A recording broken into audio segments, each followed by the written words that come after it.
the essence of sales is to understand what someone's looking for, because no one's going to buy a house, or such an important, probably one of the biggest decisions of someone's life is to buy a house, if they don't really want it. So we've got to find out what they want.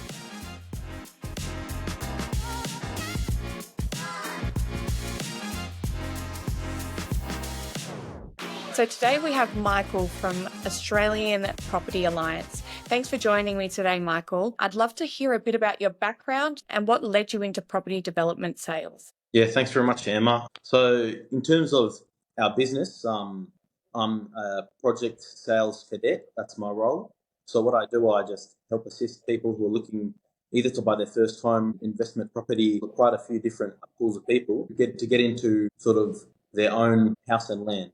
So we work with a lot of builders, the main names across Perth, and mostly in sort of infill areas. So our company, Australian Property Alliance, was started in 2002, and our goal's always been the same, to build in infill. So what that means is not sort of on the outskirts of Perth like some of the largest developers do in Perth, but more things that are closer to the city, things that are closer to all the amenities.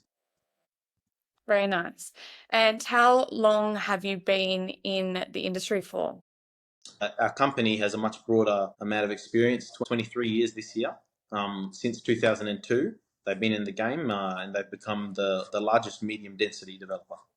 So medium density being, not sort of high rise, not sort of smaller developments, but about 30 plus lots, up to 2-3 story. Okay, you do the sales part of it and you help find clients and they do the whole build from A to Z. Well, sort of. So we're the developer. So we buy a large piece of land and we do all the civil works. We'd get to the stage where the land's titled, and we'd sell either before it's titled, and from there, the usual buyer would have 2 separate contracts, one for the land, which is with us, and then one with the builder for the build. But we basically help make it seamless. So we connect the buyer with the builder, and also we provide the land. Okay, so what are the biggest challenges you're seeing right now in infill land development market?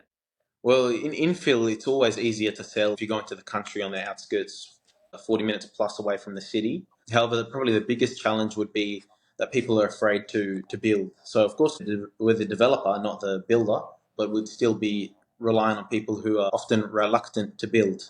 But I'd say the answer to that would be, of course, there is a risk, but pretty minimal.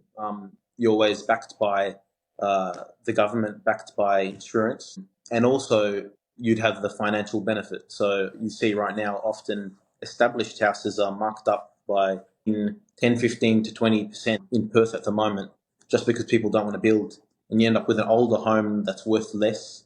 So then pretty much anywhere infill in Perth at the moment, this isn't financial advice, of course, but anywhere infill in Perth, you can pretty much, if you get into a good house and land package, you can make some money just by building. Okay, great. So how has buyer behavior changed in the recent years, these types of developments? Have you noticed much of a difference? Well, not really, to be honest with you. People are always interested in sort of infill areas. That's the good thing about infill and working in that sort of part of the industry. It's a pretty secure sort of place to buy for investors especially, because they'll always have high yields often. Depends on the land price, of course, but personally in our company, we've always entered the market at a very competitive price, if not the most competitive. Okay. And you've noticed that a lot of people find value in the house and land package. Do you find a lot of sales in the Perth region? Is it hard for you to find clientele? To be honest with you, it's not really too hard. That does depend on a few factors such as marketing, of course, how good a sales agent is. However, there's a lot of demand, and there's not very much supply. So we often sell in areas. We have a criteria of where we do our developments. Often sell in areas where there's not much supply of land. So we're the most competitive sort of offer in the area. Do you notice that clients work with you again after their first property with you guys? Yeah. So we also have a property management system, because we're an agent, an in-house agent, property manager, and developer. So often when people end up buying land off us, and they might build with another builder, and then especially for investors, people that are interested in expanding their property portfolio, they often we can do rental agreements. So we can guarantee rent for 12 months for those investors. They end up owning the property for a few years. Some of our clients in the past have made, in sort of a 5-year span, $300,000 plus, just in some of these hot areas, because we recently had a big boom in Perth, which I reckon might happen again. So then often they do buy again. Some people, I'd say maybe 3-4 properties bought with us. Yeah. Have you noticed that many buyers are from different areas such as Sydney or Melbourne? Have you noticed that they've bought from different states? Well, I mean, more recently, I saw that in Melbourne. I'm not sure about Sydney. Sydney's always booming, but in Melbourne, they've had a bit of a decline in property. So a lot of investors are actually deciding that they want to come over to Western Australia and invest in Western Australia. But also in general, we've always, because we're quite close to Asia, to Singapore, Malaysia, even a lot of Chinese investors are always interested in Perth. It's sort of a location because of the beaches, a lot of the sort of amenities that we have here, and the quietness, as opposed to Sydney or Melbourne, which are still great places to live. I think have often been, some of the most livable cities, but I think Perth is a underdog, but it's still, very, very competitive. And maybe that they can get a bit more value for money in Perth, and that there will be some rise in Perth potentially because of the price difference in comparison to Sydney and Melbourne. So can you walk me through your typical sales process when working with a new client? Yeah, so we do advertising on Facebook, Instagram, LinkedIn, omni-channel through a lot of different social media platforms, and as well on realestate.com, of course. I think domain is more popular in Sydney and Melbourne, but in Perth, realestate.com is the way to go. And then as soon as someone makes an inquiry, we endeavour to have a great customer service experience. So as soon as possible, our directors instructed us, if it could be 1-2 minutes, if not up to an hour, that we'd get straight back to our customers. And sort of the questions that we ask, because people often think that sales is, oh, I'm trying to describe something, say all the good features of it. But the essence of sales is to understand what someone's looking for, because no one's going to buy a house, or such an important, probably one of the biggest decisions of someone's life is to buy a house, if they don't really want it. So we've got to find out what they want. Exactly. So what's been the most successful approach to qualifying these potential buyers? Listen, we don't really have an approach to qualify. We don't really ask these sort of qualifying questions like a lot of other people do. We're all open to meet with a lot of people, especially because the advertising that we do is quite targeted. So we're trying to advertise to people who would be interested or who are in the search for property. So we don't really ask these qualifying questions. But in terms of converting, the questions that we would ask is sort of, how long you've been looking for a property. Is it an investment? Is it something that you'd like to live in? What's your sort of dream home? And often we have a lot of flexibility in terms of sales as selling land, because when we can set up meetings with builders a lot of the time, and people get to choose the sort of schemes that they'd like to build their house. Often that's something on the builder side, but when someone's pretty set on a certain build with, I'm not sure if you've heard of the name brands, the 101 Residential, Dasco Construction, quite a lot of these name brands, people feel comfortable. So when people are sold on the build, they're sold on the Okay, so do you have a floor plan that you usually go with and then they can change it, or they can choose whatever they'd like? Yeah, so we've always maintained that we work with higher end, or even the best of the best architects and designers in Perth. So there's a few really large names that we work with, even on our more affordable developments. I'm not sure if you know the suburb in Perth, Dalkeith, but it's sort of close to Mosman in Sydney, and also Bondi. We have a suburb similar to that called Scarborough. So we have these higher end sort of developments, and we make sure that while they're still honestly trying to be the most affordable, that they're still of the highest quality. So we pick a good builder, a reputable builder, and we also have the best sort of architects on the site. It's pretty much perfect. How often do you see first home buyers coming through? So since we're developers, we do have quite a wide range of our developments. We sell in some suburbs such as Dayton, which I'd sort of compare to potentially Harris Park, or in Melbourne to Craigieburn. In Dayton, that's sort of the entry level development that we have. So around 300,000, 350 for a lot there. And they often are interested, and also a lot of people who are interested in investing is another sort of group that we work with. So to rent to people who maybe can't get into their first home at the moment. So a lot of investors like to target those sort of areas with high yield. Okay. And that's the buy of the land. And then they have an additional price for the construction. Is that correct?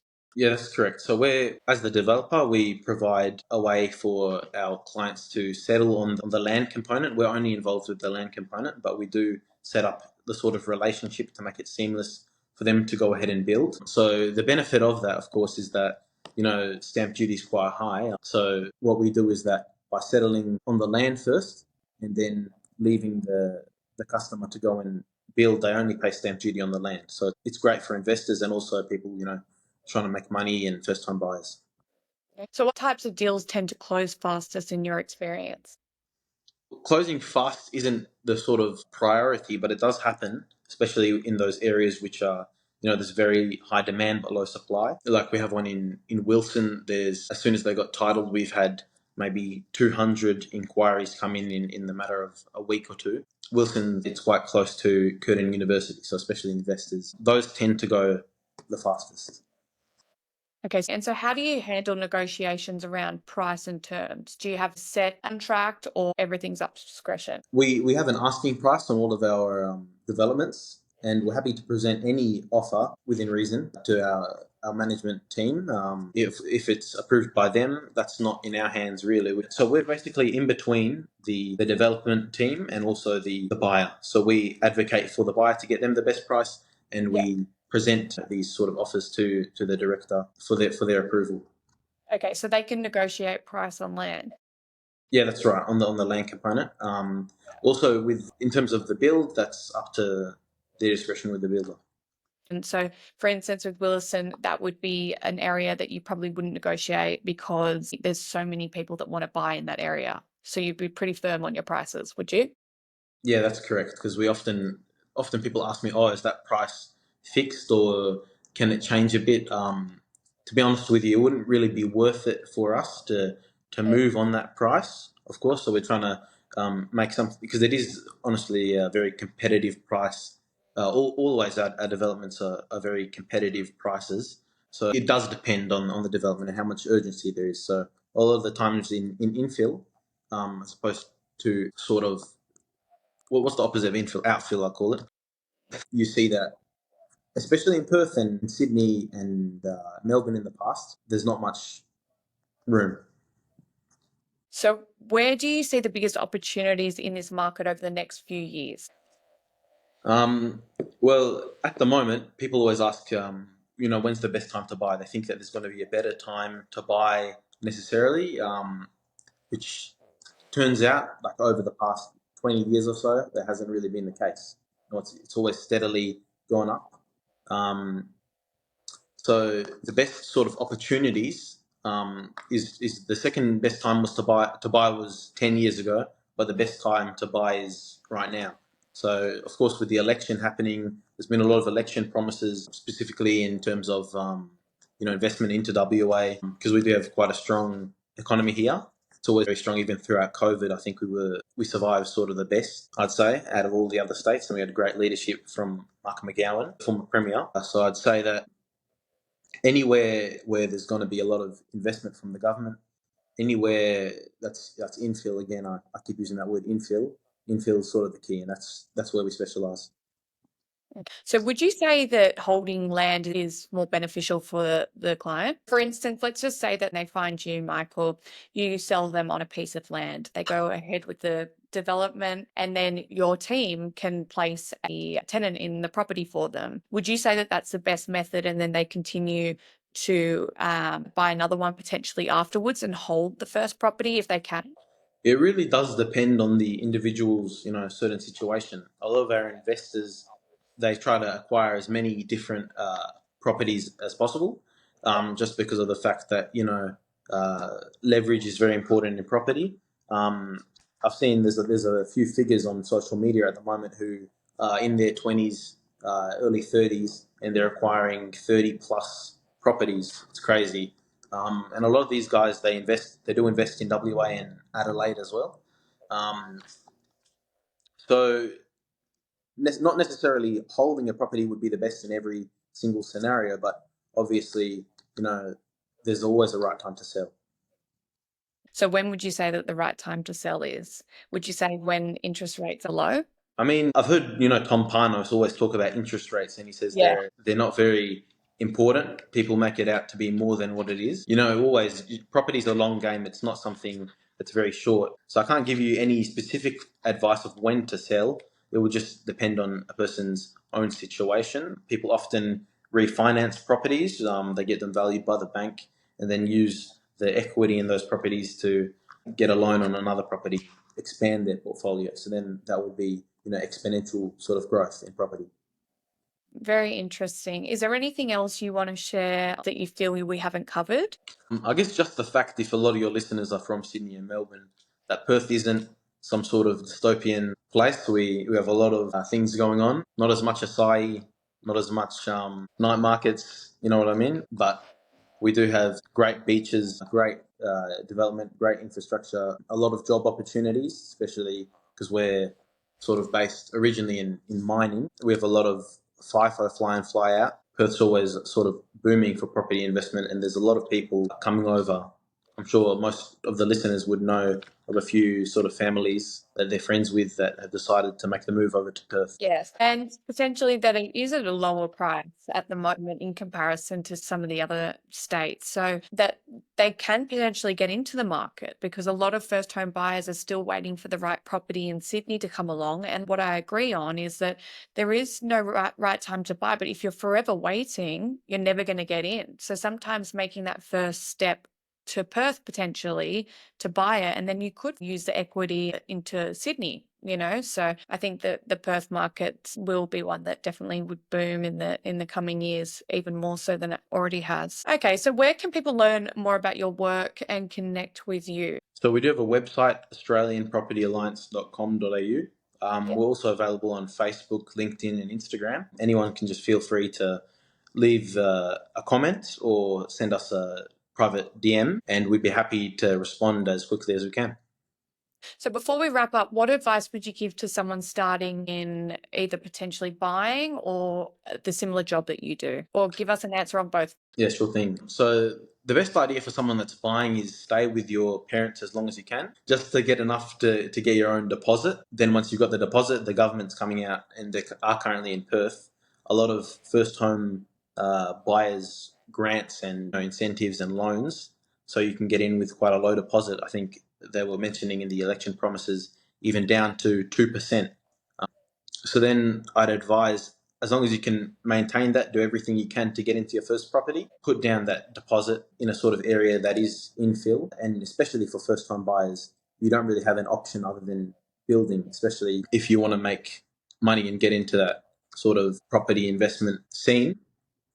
Additionally, to get into sort of a sales role, there's a lot of people that are hiring all the time, especially in property. It is quite competitive, so it does depend on your own sort of effort, your own hard work. Houses don't sell themselves. They always say that. Okay, it was great talking to you, and thank you so much for joining our podcast today. Thanks very much, Emma.